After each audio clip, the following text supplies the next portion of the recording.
Behind the Build, episode 2. Tonight I am going to be chatting with Lisa from Booken Blend, and I'm super excited because I stumbled across Lisa's beautiful house a few weeks ago.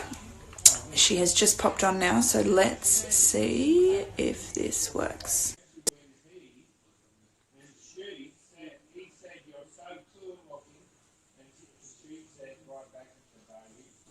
Hello.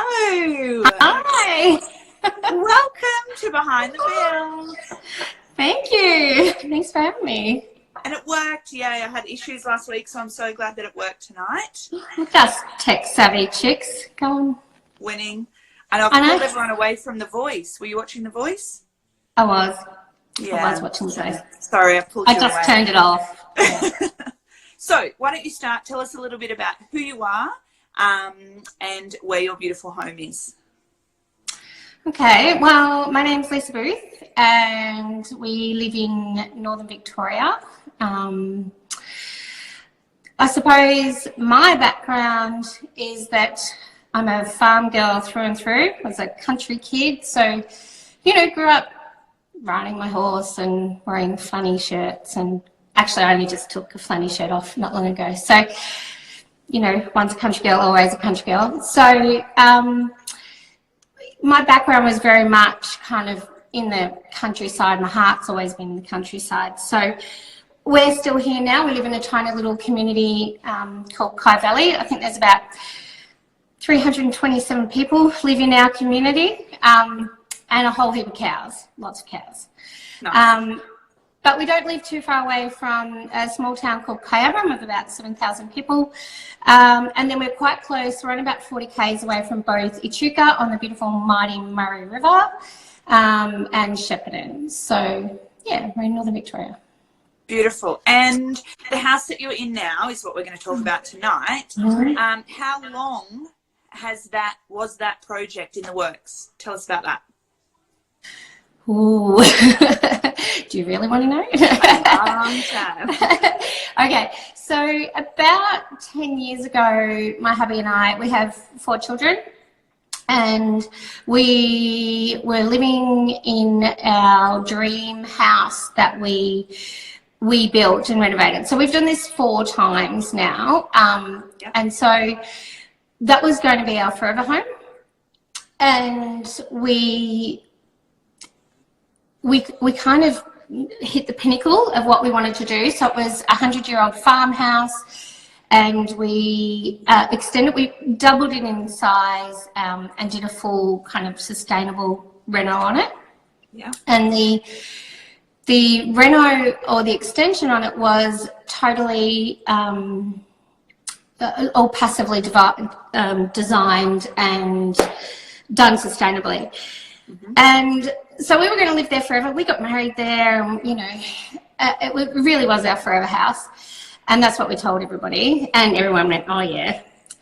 And so we lived in it for a few years. And then we realised just how incredible it was to live in the half of the house that had been built correctly with sustainable design principles.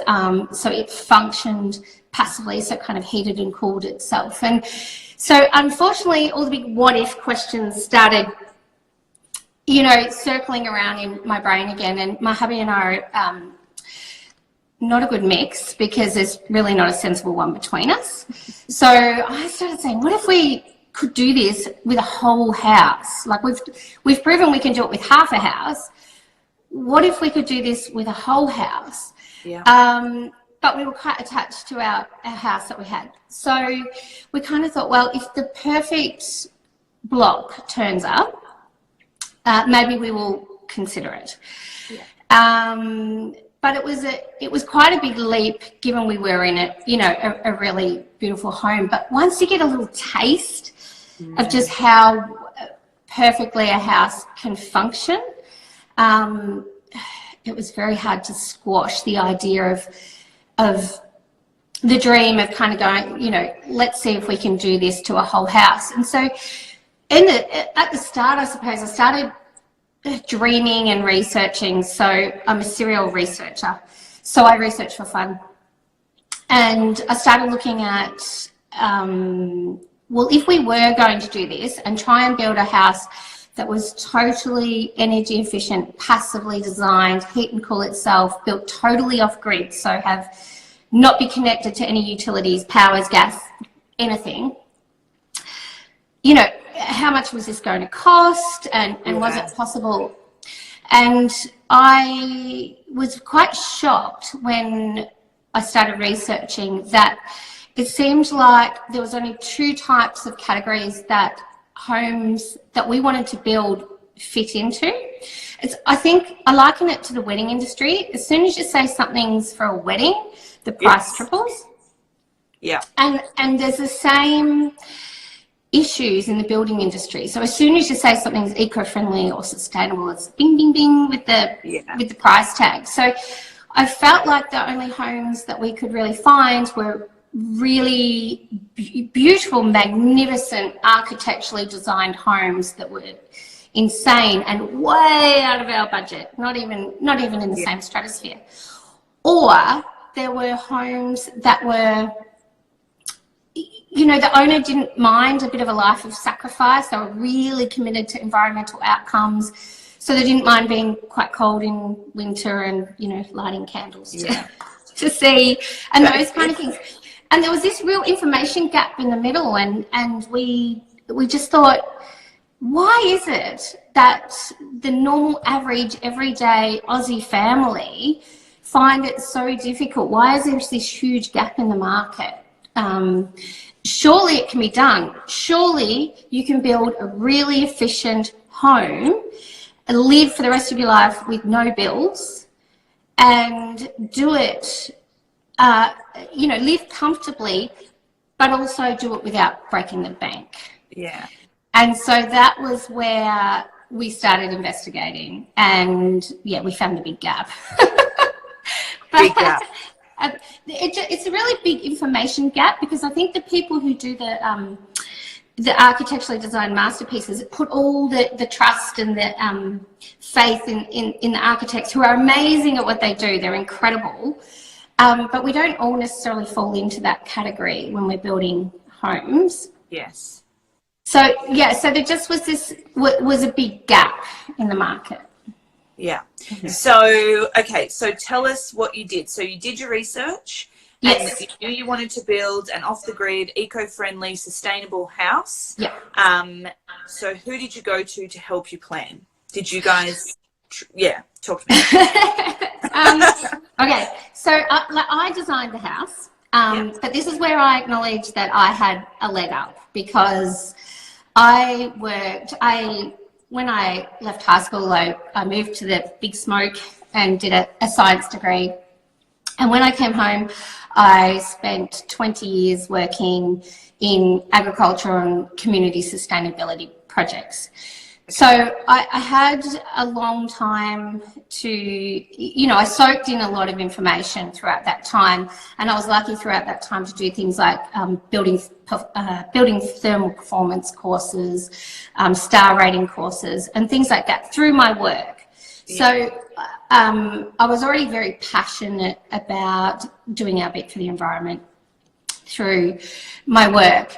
So when it came to designing the house, I acknowledge I had quite a head start in that area. I knew the basic principles of passive design and how to build a home, or how to design a home so that it would function to keep itself warm in winter and cool in summer of its own accord. So I did have some a bit of a leg up, and so over kind of that time I was doing the research, I had, so if anyone's thinking about doing this, run out and buy yourself a couple big graph pads, you know, all the pages of graph paper. I've literally got a few of them full of my sketches from when I was in the design phase, and just worked on it over and over throughout, you know, that next couple of years.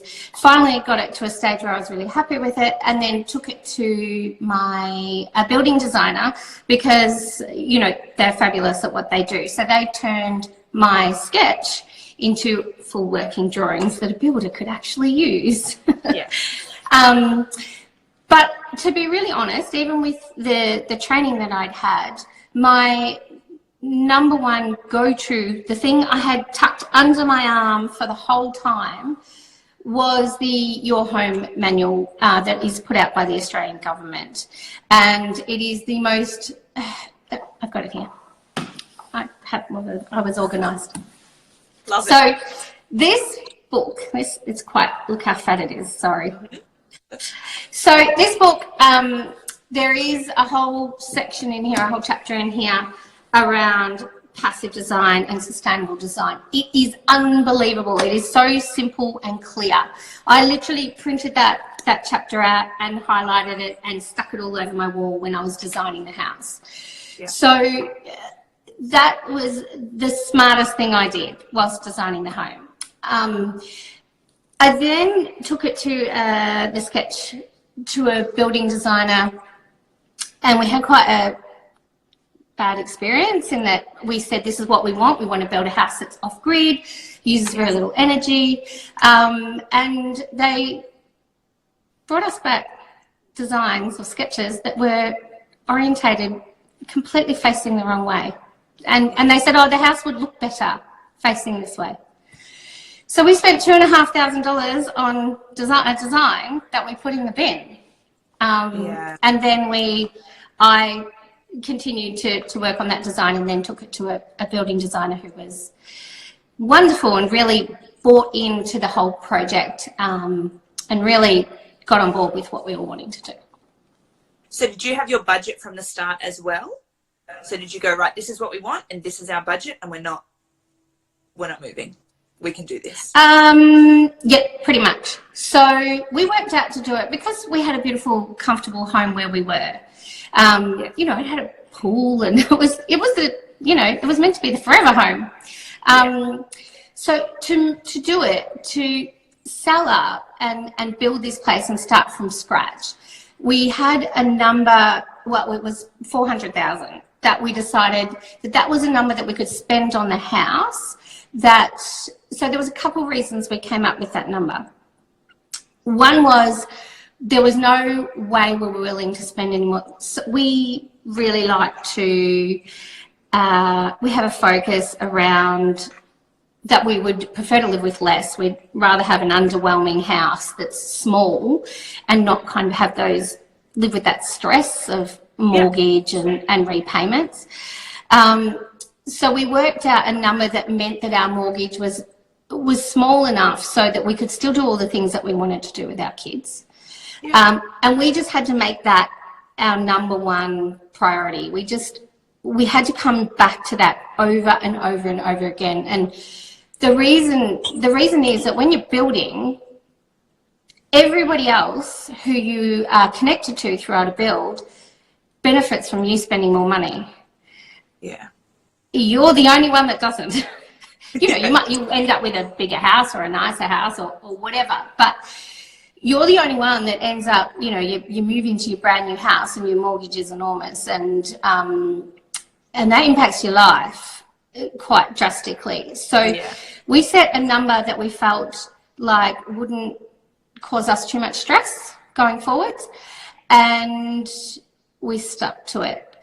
The other reason that we picked that number is because we went and got some quotes from, say, volume builders, project builders around houses that were going to be about this same size. So this house is 28 squares. And we went and got quotes because we thought, okay, we're always about bang for buck, Boots and I, my husband. So if it was going to give us,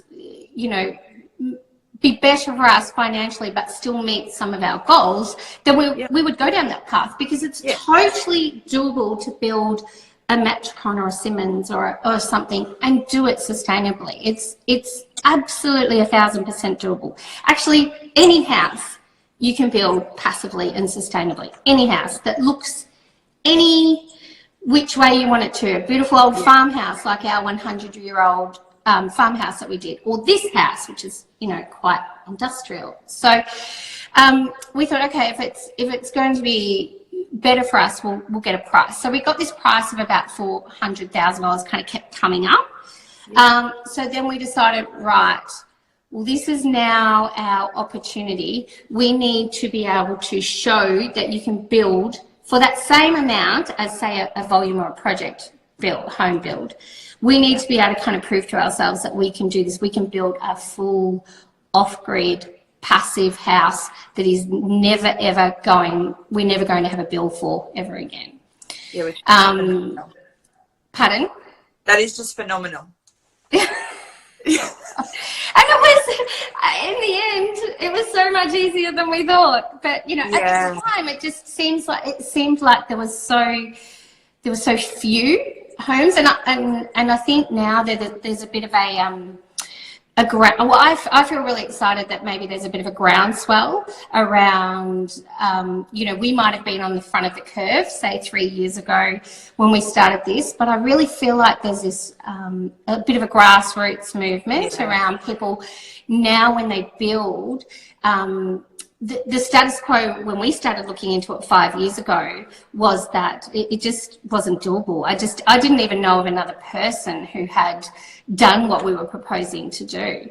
Whereas now there's this, you know, I think anyone who is even goes along to Simmons or Metricon or something, now there's enough literacy around how to build in a way that's going to be kind of kinder to the environment, that people know to have the conversation. Okay, well, which way should this house face? Should it be orientated north or south or whatever? So I do feel like there is a bit of a movement around the increase in knowledge. Yeah. So, okay, so you had your budget, you did your planning. Yes. What are, for people that are thinking about building and wanting to make their home a little bit more eco-friendly or sustainable, what are your big tips? So talk us through your design. Basically, I know that you've got lots of glass to allow lots of light. You've got concrete. Mm-hmm. So you talk us through, the main design features that allow for your house to be sustainable. Okay, so the first thing when you build a sustainable house is you have to minimise the footprint in the first place. If you build a 40 square house with cathedral ceilings and all those kind of things, you know you're going to spend your life funding the heating and cooling of that house. So the idea of building a passive house is so that it heats and cools itself, because the hugest expense to run a house, and I'm talking utilities here, so power, the vast majority of power goes on heating and cooling. So how can we minimise that huge expense of heating and cooling? And so if you can get your house to heat and cool itself just from its natural environment, that's where you're winning. But it's very difficult to go out and buy, you know, if you build a 40 square house with huge ceilings and it's all facing south, you kind of can't work backwards. You have to start at the start. Mm-hmm. So my first tip is always orientation. So face your house north. As much of your house as you can, face it north. And the reason is that the sun rises in the east in the morning, and in winter it travels a lot lower in the sky. For me, that's north out there. Yeah. So the sun travels a lot lower in the sky in winter. And so what happens is that lovely low sun comes in winter and hits all the north. I wonder if I can turn you around. I don't want it to. Okay, so the winter sun comes in and hits all the glass all along our north face. Now, the thing about glass is when sun hits glass, it's like, I've heard the saying that a metre square of glass is like running, with direct sun striking it, is like running a radiator in the room. Wow. So what happens is I'm really quite hot sitting here right now, and it's about, I don't know what it is, it's probably about 5 degrees outside. And we have not turned a heater on since last winter. So what happens is the sun strikes the glass and it warms the inside temperature of the house. But you've got to track that heat. So you've got to do some things to make sure the heat doesn't leave again. So all that glass that you see in my house that is beautiful and allows all that light in, all the glass on the north is fabulous, but all the glass on the south is naughty. It's very naughty. It's all there. Wait, let me show you south. All that south glass. It's very bad. Compromise. So all that south glass, all that does is let all the heat go out again. Yeah. So the way that south glass is there because we have a magnificent view out to the south. So that building is always about compromise. You've got to do that was compromise. Yep. So the sun comes in, warms up the air temperature. We trap it in by having fantastic insulation in the house and also by double glazing all the glass. We trap that heat in. But what we also do is we have, you'll notice our concrete floors are all exposed. So you have a giant big concrete slab, which is a giant thermal mass. It's kind of like just a giant big brick. And the other thing we have is an internal brick wall that the sun comes in during the day, strikes the internal brick wall, strikes the concrete and warms up that giant thermal mass all day. Then the sun goes down in the west of the evening and the temperature starts to drop inside our home and heat moves from a place where it's warmer to cooler. So the heat starts to radiate back out of the slab into the room. So the room holds its temperature. It'd be in excess of 20 degrees in here right now. And it didn't, I don't think it would have got above 14 degrees here today. So that thermal mass radiates the heat back into the room. And then people ask me, oh, that's fantastic. In winter, don't you get really hot in summer? And the answer is no, because the next thing to consider is you need to shade those north windows appropriately. So if you follow the awesome, wonderful, amazing Victorian government, actually it's Australian government, your home guide, they give you a calculation to work out how deep your eave needs to be on the north, and that eave then just shades your winter, your summer sun when the sun is travelling higher in the sky, and it lets in all the winter sun in winter. It's like magic. It's and it does it for you. So if you're going to, I know, and it just does it. I don't even have to think about it. It looks beautiful as well, so it's a win-win. It does. It is lovely walking around in here with, you know, so much sunshine and just bounces all around the house. But so to kind of make a long-winded story short, if you are going to do the right, if you want your house to be able to perform on its own to keep itself warm and cool, and therefore you don't have to be turning heaters on and coolers on all the time. Don't get me wrong, we do turn them on. I think probably in the next few weeks we'll have to turn a heater on. Yeah. But you have to get orientation right. And I kind of would argue that any house anywhere can be built with that focus. And even if we have all the land we want, we have 22 acres, so we can face our house, you know, completely north. Every single room faces north. But if you've got a tiny little block in, you know, in Melbourne somewhere, it's still got a north face. So you can design your home to make sure that your high use spaces are on that north face, because then you have that space that you spend 90% of your waking hours in. It's comfortable all the time, and you don't need to be turning on the heating and cooling all the time because you're comfortable 90% of the time. So, yes. Nice. So in relation to saving, so obviously you had your budget, and I'm currently building, and I find that I'm looking on Pinterest and on Instagram, and I'm constantly, I'd love that. And then I go and get a quote and freak out, and then we need to rein things in, and budget is big. So what are some of the ways that you were able to save, I guess, and stick to your budget? It's really hard. we spent every dollar of the 400K. Yeah. But it's a constant push and pull. It was a constant, like you couldn't just, you know, you couldn't say yes to everything. Actually, you had to say no to almost everything. I say you have to have control of your budget. You have to know it intimately. I am a crazy spreadsheet lady. So, Spreadsheet.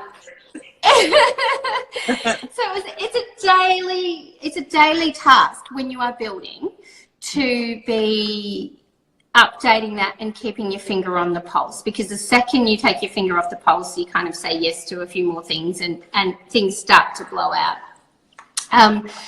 So really taking ownership of that budget. But we just continually came back to what we wanted out of the house. And what we wanted was a beautiful home that brought our family together, that kind of served our needs as a family of 6.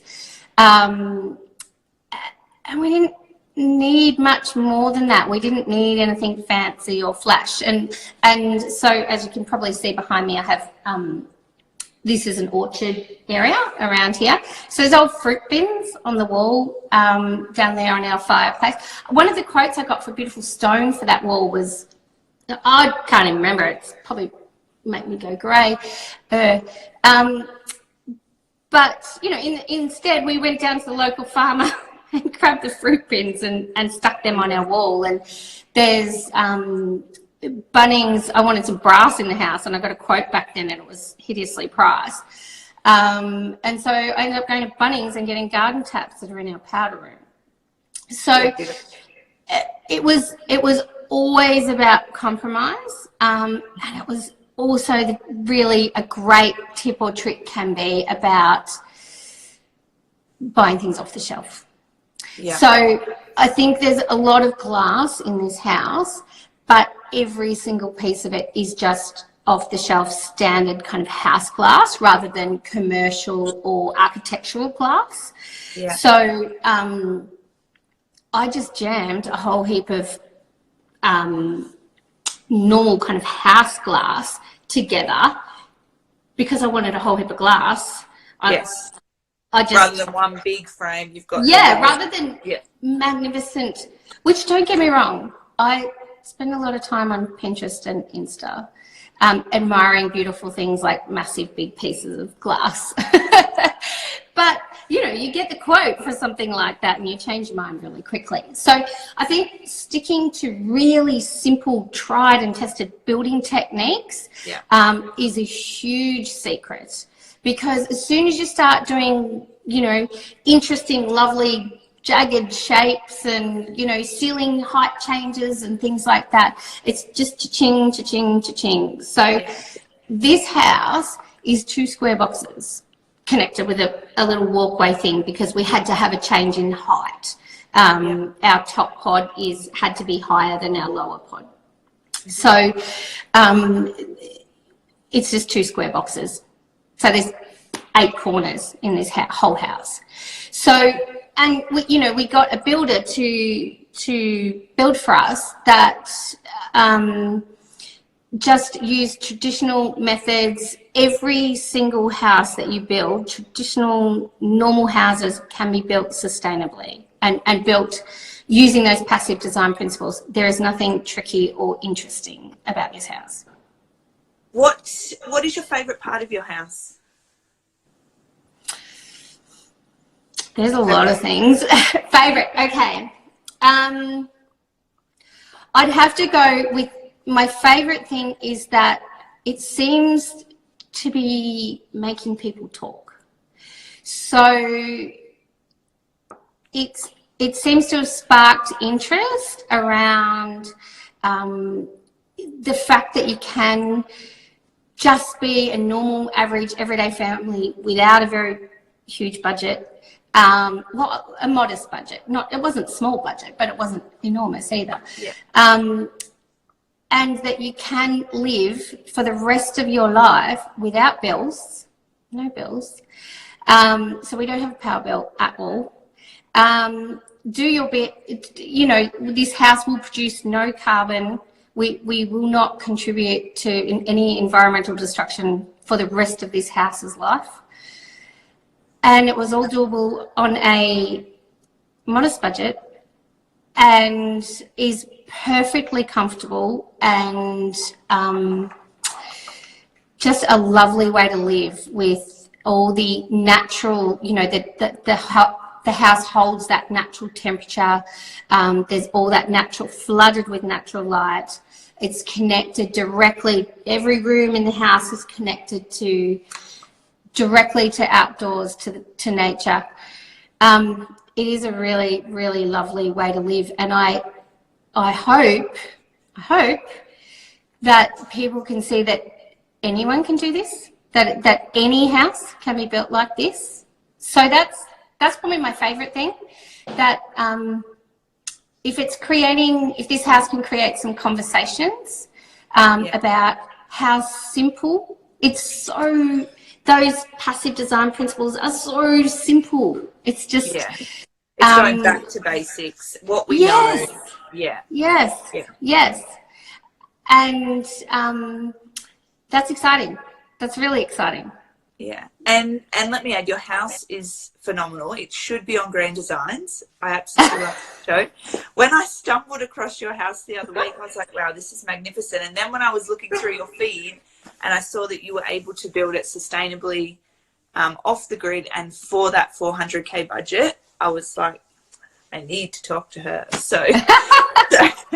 So congratulations, because it is a big a feat. As you said, it's a big dream and you needed to do lots of research and you needed to stick to your guns. So good on you for doing that, because I think you are starting a conversation and, you know, it is going to start, you know, more and more houses are being made more sustainable, more eco-friendly, and they're beautiful. So, yeah. So thank you. Well, thank you so much for having me on here to chat. Any excuse to get me going about... I love it. I absolutely love it. About chatting about this stuff. It's perfect. No, thank you for letting us inside your home and taking us behind the build. And I will have a chat with you in a little minute, and I will add all of it to the YouTube video. So if anybody wants more info or wants to chat with you, I'll add all that in there so that they can get in touch. So you have a wonderful evening and thank you very much. Thank you so much for having me. Bye, hon.